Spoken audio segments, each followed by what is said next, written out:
Rape पीड़िता के घर पहुंचते हैं तो उसके माता पिता को कहते हैं कि आप अपने बेटे की कसम खाइए कि आप जब पीएमसीएच गए और वहां बेड नहीं मिला, इस वजह से आपकी बच्ची ने जान गंवा दिया।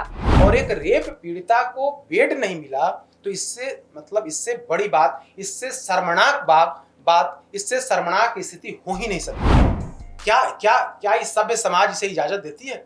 क्या इस समाज में इस तरह की छोटी बात मंजूर है? तेजस्वी यादव को खुली चुनौती देते हैं, कहते हैं कि आइए हम आपसे डिबेट करते हैं कि हमने बिहार के स्वास्थ्य व्यवस्था को कितना बेहतर किया है। यही बेहतरी किया है। बच्ची के साथ, नाबालिग बच्ची के साथ रेप की घटना होती है, थाना जाने पर थानेदार केस दर्ज नहीं करता है, आरोपी को बुला करके थाने से छोड़ दिया जाता है। सीएम विजय सिन्हा के साथ केदार गुप्ता भी गए थे तुर्की, जहां जो पीड़ित परिवार से मिलने, और वहां जाकर के सारी सीमाओं को लांघ दिया केदार। मातम पुरसी करने के लिए गए थे या जले पर नमक छिड़कने के लिए गए थे? आप क्या करने गए थे वहां? न तो पुलिस पर आपने एफआईआर किया, न तो उनको आपने गिरफ्तार किया। निलंबन, कहीं कोई सजा नहीं है। निलंबन के बाद 5 दिन 10 दिन के बाद उनका निलंबन से मुक्त हो जाएंगे, फिर किसी दूसरे। मुख्यमंत्री नीतीश कुमार जी, आपको शर्म नहीं आती है?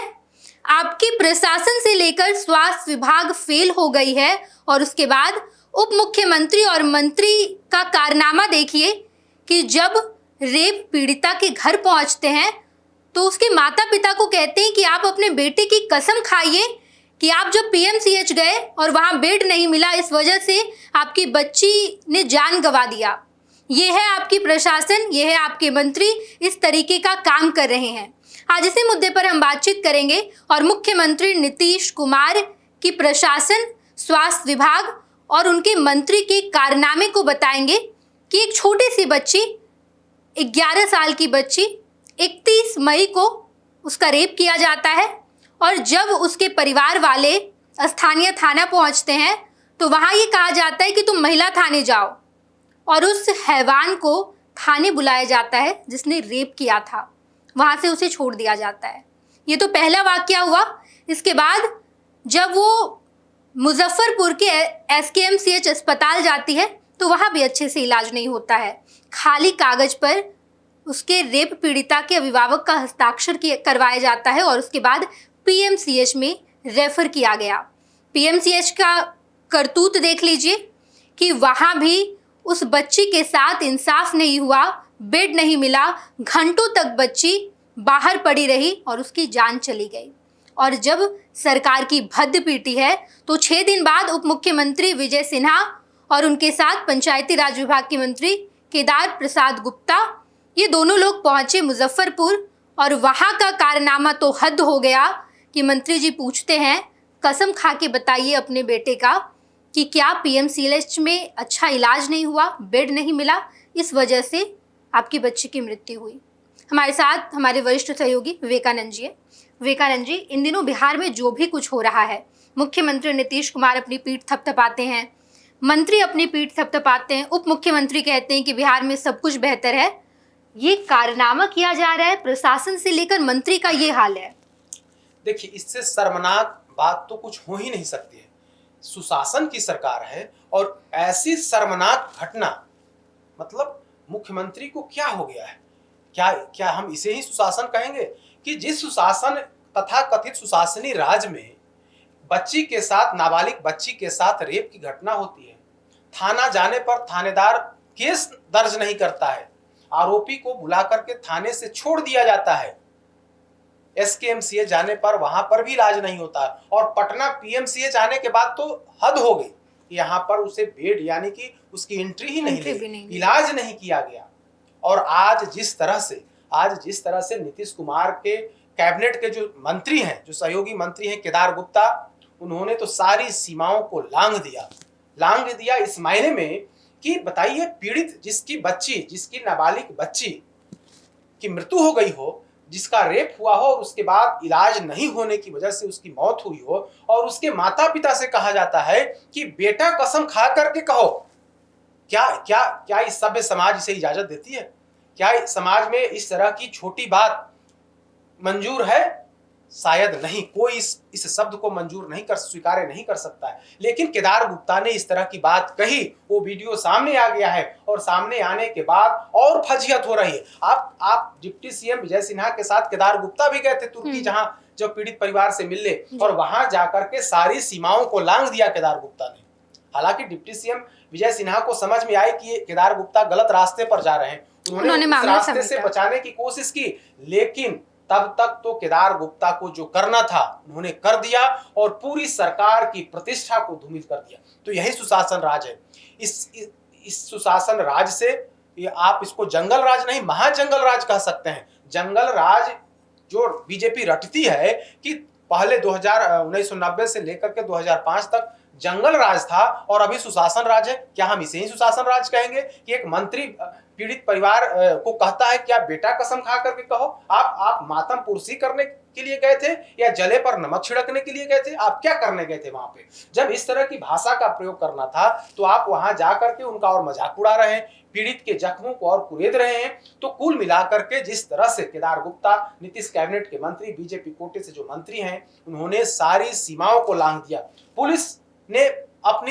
पुलिस ने कोई कार्रवाई नहीं की। डॉक्टरों ने डॉक्टर का जो धर्म था, पीएमसीएच का जो धर्म था या एसकेएमसीएच का जो धर्म था, पीड़ितों की सेवा करना, उसका इलाज करना, उन लोगों ने नहीं किया। और पुलिस की तो बात ही मत करिए, पुलिस की बात मत करिए। बिहार में पुलिसिया राज है ही नहीं, मतलब पुलिस के में कानून का राज कहीं है ही नहीं। यहाँ तो अगर आप थाने में जाएंगे तो थानेदार आपका केस नहीं लेगा, थाना में केस दर्ज कराने के लिए आपको दौड़ना पड़ेगा। यही सुशासन राज है। मतलब स्थिति ऐसी बेपटरी हो गई है कि आम आदमी जिसकी कहीं कोई पहुंच पकड़ पैरवी नहीं है, उसको जो है ना तो केस दर्ज करा सकता है, ना तो सरकारी अस्पताल में इलाज करा सकता है, ना तो उसको कहीं कोई न्याय मिल सकता है। तो आप इसको सुशासन राज कहेंगे या जंगल राज, या बिहार की जनता समझ रही है? बिल्कुल विवेकानंद जी। और भ्रष्ट सरकार की कार्रवाई करने का तरीका देखिए, 6 दिन बाद उप मुख्यमंत्री विजय सिन्हा पहुंचते हैं। इससे पहले कोई कार्रवाई नहीं। जब विपक्ष के द्वारा सवाल किया गया तब मंत्रियों की आंख खुलती है, तब सरकार की आंख खुली। उसके बाद एसकेएमसीएच के जो उपाधीक्षक हैं उन्हें हटा दिया गया। पीएमसीएच में कोई कार्रवाई नहीं हुई, चपरासी तक पर कोई कार्रवाई नहीं हुई है। इस तरीके का मामला किया जाता है और वहाँ के जो थाना में जो पुलिस अफसर थे उन्हें सस्पेंड कर दिया गया। इतना बड़ा कारनामा और ऐसा दंड, सस्पेंड तो कोई दंड है ही नहीं। देखिए पुलिसिया कार्रवाई में सस्पेंशन कोई ये नहीं होता है। आप जब आरोपी पकड़ा गया था और पुलिस ने उसको भगा दिया, जब मामला हाईलाइट हुआ, मामला जब मीडिया में खबर बनी, विपक्ष ने इस मुद्दे को उस पर गंभीरता दिखाई, तब जाकर के सिर्फ फेस बचाने के लिए, पुलिस ने फेस बचाने के लिए जो तुर्की का जो थानेदार और जो ओडी ऑफिसर था समेत 3 लोगों को सस्पेंड किया। क्या सस्पेंशन कोई कार्रवाई है?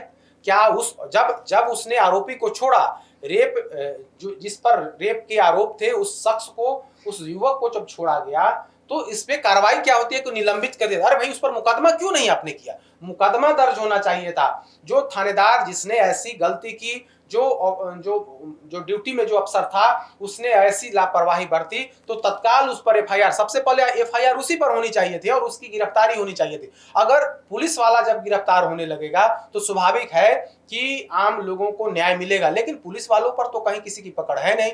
पुलिस वालों की मनमानी, पुलिस वालों की बात छोड़ दीजिए, सभी विभाग, पूरा सरकारी तंत्र जो है वो बेपटरी हो गया है। कहीं कोई न्याय की बात बेमानी साबित हो रही है। तो आपने सस्पेंशन कर दिया 3 पुलिस वालों का, उसमें एसएचओ और 2 अन्य लोग थे, उनको सस्पेंड किया।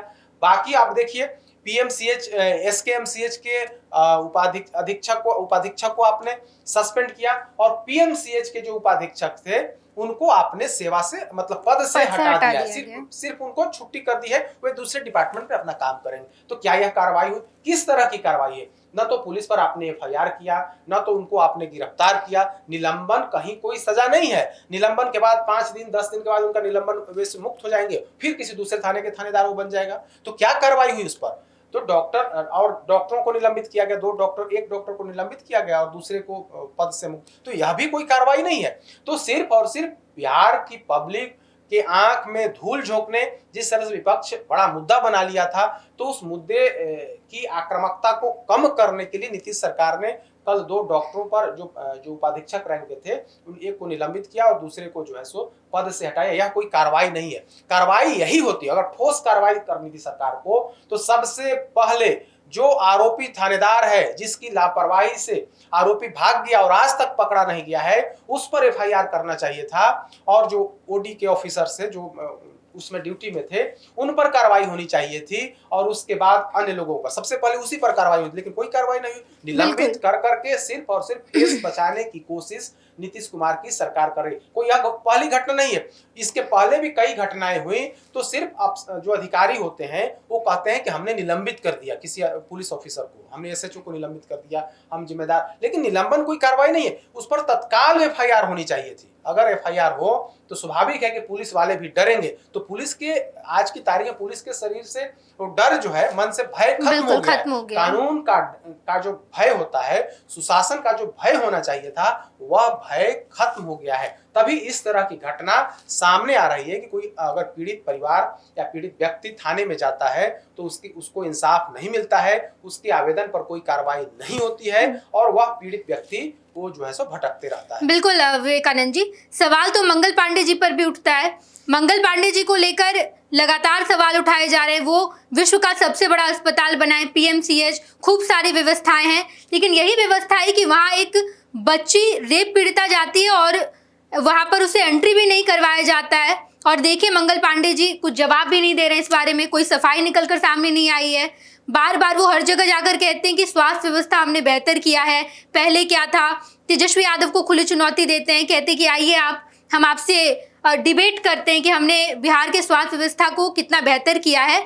यही बेहतरी किया है कि एक छोटी सी बच्ची, 11 साल की नाबालिग लड़की ऐसी कंडीशन में जाती है, इतने क्रिटिकल कंडीशन में जाती है, और आपके बिहार के सबसे बड़े अस्पताल में, आप इसे विश्व का सबसे बड़ा अस्पताल बना रहे हैं, उस अस्पताल में उसे एंट्री तक नहीं करने दिया जाता है और सरकार इस पर चुप्पी साधे हुए है। अभी तक मंगल पांडे का कोई बयान इसमें सामने नहीं आया है और जब विपक्ष सवाल करता है तो यही वो प्रशासन है उस पर लाठी बरसाती है। देखिए, मंगल पांडे जी बिहार के इस घटनाक्रम पर नहीं बोलेंगे, वे बंगलोर की घटनाक्रम पर बोल, दूसरे राज्य में जो कांग्रेस शासित राज्य है, विपक्ष शासित राज्य है, वहां के घटनाक्रम पर, बंगाल पर बोलेंगे, बंगलोर पर, कर्नाटक पर बोलेंगे, लेकिन बिहार पर नहीं बोलेंगे। यह तो मतलब क्या कह सकते हैं कि राजनीति का यह मतलब विचित्र स्थिति है कि घर के अंदर आपके जिम्मे, आप स्वास्थ्य मंत्री हैं और आपके जिम्मे वाले विभाग में इस तरह की बात हुई है और सिर्फ मतलब दिखावे के लिए आपने 2 डॉक्टरों पर कार्रवाई कर दिया। कार्रवाई क्या किया? कुछ नहीं किया, सिर्फ पद से उनको हटा दिया, यही कार्रवाई हुई है। एक को निलंबित किया है, दूसरे को आपने पद से हटा दिया।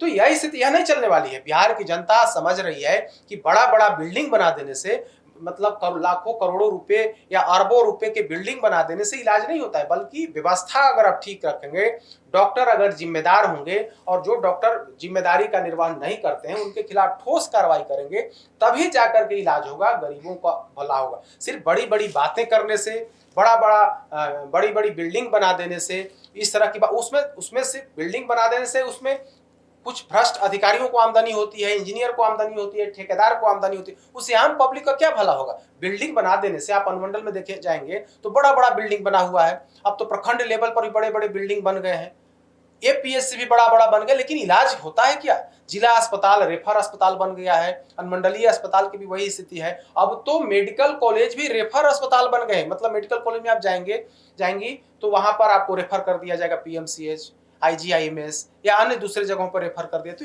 यह स्थिति है।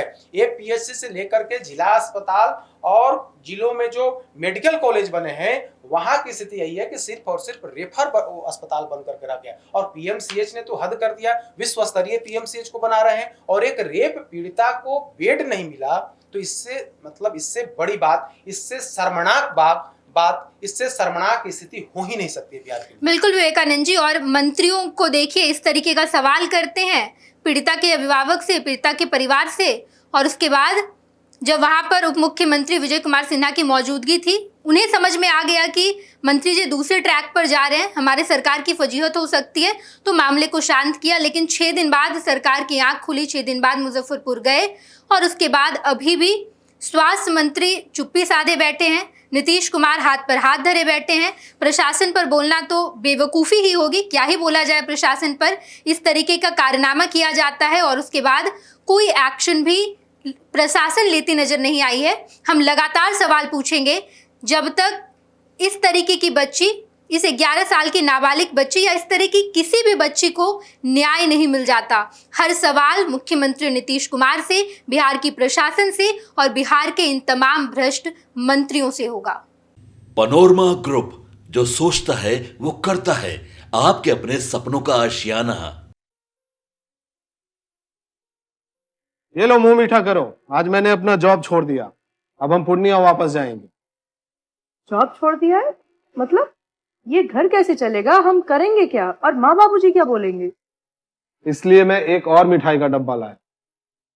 अपने बिजनेस के लिए लोन अप्रूव हो गया। अरे लोन अप्रूव हो गया वो तो ठीक है, लेकिन पूर्णिया में हम रहेंगे कहाँ? अपना घर भी तो नहीं है वहाँ। इसलिए तो एक और मिठाई का डब्बा अलग से लाया हूँ। हमने पूर्णिया में घर ले लिया है, पूर्णिया के ई होम्स पैनोरमा में। पूर्णिया में पैनोरमा ग्रुप लेकर आए हैं ई होम्स पैनोरमा। बड़ा घर, आलीशान जिंदगी और अत्याधुनिक सुविधाओं के संग। अरे अरे, अब क्यों मुंह मीठा करवा रही हो? क्योंकि हम घर वापसी जो कर रहे हैं। घर वापसी की खुशी पूर्णिया में ई होम्स पैनोरमा के संग। ई homes panorama, luxurious lifestyle redefined.